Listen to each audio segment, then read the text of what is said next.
Hi అండి అందరికీ. ఈరోజు మనం డైలీ ఈనాడు ఈ పేపర్లో వచ్చినటువంటి కరెంట్ అఫైర్స్లో భాగంగా సెప్టెంబరు 5 అండ్ 6 అండ్ 7 ఈ 3 తేదీల్లో జరిగినటువంటి కరెంట్ అఫైర్స్ని ఈరోజు మనం చూద్దాం.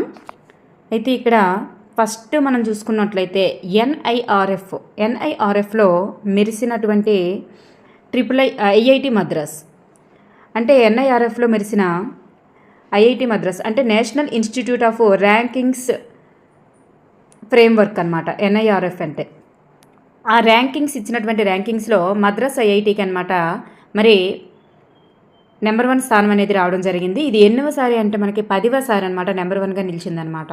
మరి ఆంధ్ర యూనివర్సిటీకి 41వ ర్యాంక్ అనేది రావడం జరిగింది. చూడండి, ఐఐటి మద్రాస్ అనేది టాప్లో ఉందన్నమాట. నెక్స్ట్ వన్ సెప్టెంబర్ 5 అనేది మనకి తెలుసు ఉపాధ్యాయ దినోత్సవం అనేది. మరి సర్వేపల్లి రాధాకృష్ణన్ గారి యొక్క జన్మదినోత్సవం అనమాట, జయంతి. మరి 1952 to 62 వరకు భారతదేశానికి మొదటి ఉపరాష్ట్రపతిగా ఆయన పనిచేయడం జరిగింది. మరి 1962 to 67 మధ్య కాలంలో దేశానికి 2వ రాష్ట్రపతిగా ఈయన పనిచేయడం కూడా జరిగిందనమాట. నెక్స్ట్ వన్ చూస్తే మనకి దంగేటి జాహ్నవి. ఈమె ఏంటి స్పెషల్ అని చూసుకున్నట్లయితే మరి ఈమె ఏపీలోని పాలకొల్లుకు చెందినటువంటి అమ్మాయి అన్నమాట. మరి నాసా ప్రతిష్టాత్మక అంతర్జాతీయ వాయు అంతరిక్ష కార్యక్రమాన్ని విజయవంతంగా పూర్తి చేసినటువంటి మొదటి భారతీయురాలన్నమాట ఈమె. అంతర్జాతీయ వాయు అంతరిక్ష కార్యక్రమాన్ని విజయవంతంగా పూర్తి చేసిన మొదటి భారతీయురాలు. అంటే దీంతో ఈమె ఈ టైటాన్స్ ఆర్బిటల్ 4 అంతరిక్ష కేంద్రానికి 2029లో ప్రయాణించడానికి మరి ఎంపిక అయిందనమాట. ఓకేనండి. సో ఈమె ఏపీలోని పాలకొల్లుకు చెందినటువంటి వ్యక్తి. నెక్స్ట్ వన్ చూస్తే కాన్వెక్స్ 3 అనేటటువంటిది ఎక్సర్సైజ్ పేరు అనమాట. ఇది అతిపెద్ద అంతర్జాతీయ అత్యవసర ఎక్సర్సైజ్ కాన్వెక్స్ 3 అనేది. మరి అంతర్జాతీయ అణుశక్తి సంస్థ IAEA అనేటటువంటిది ఇటీవల రుమేనియా యొక్క భాగస్వామ్యంతో కాన్వెక్స్ 3 అనే పేరుతో అతిపెద్ద అంతర్జాతీయ అత్యవసర ఎక్సర్సైజ్ను నిర్వహించిందనమాట. మరి 2005లో నిర్వహించి 20 ఏళ్ల తర్వాత నిర్వహించిందనమాట. గతంలో మళ్ళీ 20 ఏళ్ల తర్వాత ఇప్పుడు నిర్వహించడం జరిగిందనమాట. చూడండి, నెక్స్ట్ వన్ కాన్వెక్స్ 3 అనేది ఏంటి అని అడగొచ్చు, లేదా ఏ దేశం యొక్క భాగస్వామ్యంతో మరి నిర్వహించారని కూడా అడగొచ్చు అనమాట. ఓకేనండి. నెక్స్ట్ వన్ ఆది కర్మయోగి అంటే ఏంటి? మరి ఆది కర్మయోగి అనేది గిరిజన సంక్షేమ పథకాల అమలును బలోపేతం చేయడానికి కొత్త తరానికి శిక్షణ ఇవ్వడం లక్ష్యంగా కేంద్ర గిరిజన వ్యవహారాల మంత్రిత్వ శాఖ ఇటీవల ఈ కార్యక్రమాన్ని ప్రారంభించడం జరిగింది. గిరిజన సంక్షేమ పథకాల అమలును బలోపేతం చేయడానికి కొత్త తరానికి శిక్షణ ఇవ్వడం లక్ష్యంగా కేంద్ర గిరిజన వ్యవహారాల శాఖ మంత్రి ఇటీవల ప్రారంభించడం జరిగింది. నెక్స్ట్ వన్ ఇప్పుడు చూస్తే మనకి సెప్టెంబర్ 5 నుంచి కూడా డైలీ మనకు న్యూస్ పేపర్లో వస్తుంది. నేపాల్లో ఇటీవల సామాజిక మాధ్యమాలపై నిషేధం విధించమని చెప్పేసి భారీ మొత్తంలో అల్లర్లు అనేవి ఆందోళనలు జరుగుతున్నాయన్నమాట. ఎక్కడ అంటే నేపాల్. నెక్స్ట్ వన్ రత్నాలు మరియు ఆభరణాల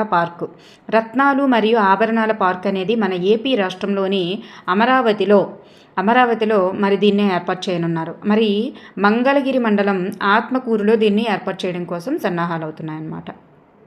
మంగళగిరి మండలం ఆత్మకూరులో రత్నాలు మరియు ఆభరణాల పార్క్ అనేది ఏర్పాట్లు అవుతున్నాయన్నమాట. నెక్స్ట్ మనం 6న ఉన్నటువంటి కరెంట్ అఫైర్స్ నాకు 3 పాయింట్స్గానే మాత్రమే కనిపించాయి అన్నమాట. సో ఇక్కడ చూసుకున్నట్లయితే ఆల్రెడీ మీకు ఇంతకుముందు చెప్పాను, జిఎస్టీలో ప్రస్తుతం 4 అంటే గతంలో 4 స్లాబ్లు ఉండేవి. 5%, 18% అనేవి 5%, 12%, 18%, 28%, 4% అనేవి 4 స్లాబ్లుగా ఉండేవి. కానీ ఇప్పుడు నిర్మలా సీతారామన్ గారు ఏం చేశారంటే 2 స్లాబ్లు మాత్రమే ఉంచి 2 తీసేశారనమాట. 5%, 18% మాత్రమే కొనసాగుతున్నాయన్నమాట. మరి మిగతావన్నమాట ఉండట్లేదు. కేంద్ర ఆర్థిక మంత్రి ఇలా ప్రకటించారనమాట. ఇవి మరి ఎప్పటి నుంచి అమల్లోకి వస్తాయంటే సెప్టెంబర్ 22 నుంచే అమల్లోకి వస్తాయన్నమాట. ఈ కొత్త స్లాబ్లు ఏంటి 5%, 18% మాత్రమే ఇప్పుడు ఉంటాయి. 12, 28 అనేవి ఇకపైన ఉండవన్నమాట. సో మరి ఖరీదైన కార్లు మరియు పొగాకు ఉత్పత్తులు సిగరెట్ల పైన ప్రత్యేకంగా 40% స్లాబ్ అనేది ప్రతిపాదించారనమాట. నెక్స్ట్ మనం చూస్తే ప్రజారోగ్య సూచీల్లో కీలకమైనదిగా భావించే శిశు మరణాల రేటు తగ్గుదలలో మన దేశం అనేది గణనీయమైన పురోగతి సాధించింది. రిజిస్ట్రార్ జనరల్ ఆఫ్ ఇండియా 2023 ఏడాదికి గాను మరి ఆ సంవత్సరానికి గాను విడుదల చేసినటువంటి శాంపిల్ రిజిస్ట్రేషన్ సిస్టమ్ నివేదిక ప్రకారం మరి ఈ విషయాన్ని వెల్లడించిందంట. 2013లో ప్రతి 1000 మంది శిశువుల్లో 40 మంది చనిపోయేవాళ్ళు.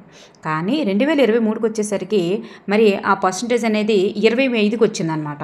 అంటే ఈ 10 సంవత్సరాల కాలంలో మరి 25కి మారింది. అంటే 15 మంది వరకు జననాలు ఎక్స్ట్రా ఉన్నాయని అర్థం. సో శిశు మరణాల రేట్ అనేది మరి 37.5% మేర తగ్గుదల అనేది నమోదైందంట. నెక్స్ట్ వన్ చూస్తే ఆంధ్రప్రదేశ్ రాష్ట్రంలో పేదలకు 25 లక్షల వరకు ఉచిత వైద్య సేవలు అందించేటటువంటి సరికొత్త ఆరోగ్య విధానం రూపకల్పనకు కూటమి ప్రభుత్వం అనేది నిర్ణయం తీసుకుంది. ఇందుకు సంబంధించినటువంటి బీమా కంపెనీల నుంచి టెండర్లు ఆహ్వానించేందుకు వీలుగా వైద్య ఆరోగ్య శాఖ ప్రతిపాదనకు రాష్ట్ర మంత్రి మండలి 2025 సెప్టెంబర్ 4న ఆమోదం తెలిపింది. సో ప్రధానమంత్రి జన ఆరోగ్య యోజన ఎన్టీఆర్ వైద్య సేవ కింద హైబ్రిడ్ విధానంలో కొత్త ఆరోగ్య విధానం అనేది ఇకపైన రూపొందిస్తారనమాట. నెక్స్ట్ వన్ చూద్దాం. ఇది 6న ఉన్నటువంటి 3 పాయింట్స్. నెక్స్ట్ 7th సెప్టెంబర్ చూద్దాం. 7th సెప్టెంబర్న జరిగినటువంటి కరెంట్ అఫైర్స్ అనేది ఒకసారి మనం చూసుకున్నట్లయితే ప్రధాని నరేంద్ర మోడీ ఇటీవల ఘనా పర్యటన సందర్భంగా ఆ దేశ అత్యుత్తమ పౌర పురస్కారమైనటువంటి మరి officer of the order of the star of ఘనాను అందుకున్నారనమాట. సో ఈ officer of the order of the star of Ghana అనేది మరి ఏ దేశానికి చెందిందంటే ఘనా యొక్క మరి పౌర పురస్కారం అనమాట. మరి మోడీ ఘనాలో పర్యటించడం అనేది ఇది ఎన్నోసారి అంటే ఇదే ఫస్ట్ టైం అనమాట. ఇంతకుముందు ఎప్పుడు వెళ్ళలేదు. ఘనా అధ్యక్షుడు ఎవరు అని చూసుకున్నట్లయితే జాన్ డ్రామనీ మహామా అనమాట.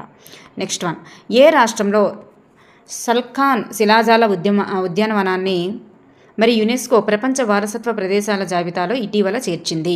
ఏ రాష్ట్రంలో సల్ఖాన్ శిలాజాల ఉద్యానవనం దీన్ని యునెస్కో ప్రపంచ వారసత్వ ప్రదేశాల జాబితాలో ఇటీవల చేర్చింది అంటే ఉత్తరప్రదేశ్ రాష్ట్రంలో ఉందన్నమాట. ఇది సోన్భద్ర జిల్లాలో ఉంది. 1.4 బిలియన్ ఏళ్ల నాటిదంటది. అంత పురాతనమైన వాటిని మరి ప్రపంచ వారసత్వ జాబితాల్లో చేరుస్తారనమాట. నెక్స్ట్ వన్, 2025 జూలైకు ఏ దేశం యుఎన్ఓ భద్రతా మండలి అధ్యక్ష పదవిని నిర్వహించింది? అంటే ఒక్కో నెలకి ఒక్కొక్కరు చొప్పున ఒక్కొక్క దేశం అనేది భద్రతా మండలికి అధ్యక్ష పదవి అనేది నిర్వహిస్తారంట. ఒక్కొక్క నెల ఒక్కొక్కరు. ఎవరు అంటే 2025 జనవరి నుంచి 2027 జనవరి వరకు 2 సంవత్సరాల తాత్కాలిక సభ్యదేశంగా మరి ఉన్నటువంటి సభ్యదేశాలుగా ఉంటాయన్నమాట. ఈ తాత్కాలిక సభ్యదేశాలుగా ఉన్నటువంటి వాళ్ళ దేశాలన్నమాట. ఒక్కో నెల ఒక్కొక్కటి ఆంగ్ల అక్షర క్రమాన్ని అనుసరించి ఒక్కొక్క నెల మరి అక్కడ అధ్యక్ష పదవి అనేది నిర్వహిస్తారు. కాబట్టి మరి ఇక్కడ పాకిస్తాన్ అనేది అధ్యక్ష పదవి అనేది నిర్వహించడం జరిగింది ఆ జూలై నెలకు వచ్చేసరికి. ఓకే అండి, థ్యాంక్ యూ ఎవ్రీవన్.